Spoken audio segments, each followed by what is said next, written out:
اسی طریقے سے سنت، کبھی قرآن مجید سے سنت کا ٹکراؤ پیدا نہیں ہو سکتا، کبھی بھی قرآن مجید سے، یا تو قرآن مجید کے موافق ہوگی، جیسے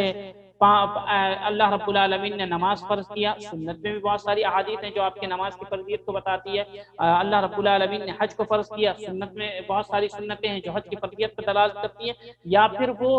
احادیث جو ہیں سنت کی تبیین کر رہی ہوں گی، تفسیر کر رہی ہوں گی۔ جیسے دیکھیں اللہ رب العالمین نے قرآن مجید کے اندر جتنے بھی احکام ہیں سب کو اجمالاً بیان کیا ہے، اس کی پوری تفصیل، کیفیت، وقت اور مقدار، یہ تمام چیزیں جو ہیں اللہ رب العالمین نبی اکرم صلی اللہ علیہ وسلم نے احادیث میں بیان کی ہیں، اور یہی نبی صلی اللہ علیہ وسلم کی ذمہ داری تھی۔ چنانچہ اللہ رب العالمین نے فرمایا وَأَنزَلْنَا إِلَيْكَ الذِّكْرَ لِتُبَيِّنَ لِلنَّاسِ مَا نُزِّلَ إِلَيْهِمْ لَعَلَّهُمْ يَتَفَكَّرُونَ، کہ ہم نے آپ کی جانب قرآن مجید کو نازل کیا تاکہ آپ اس کی توضیح، اس کی تشریح، اس کی وضاحت لوگوں کے سامنے کر دیں تاکہ لوگ نصیحت حاصل کریں۔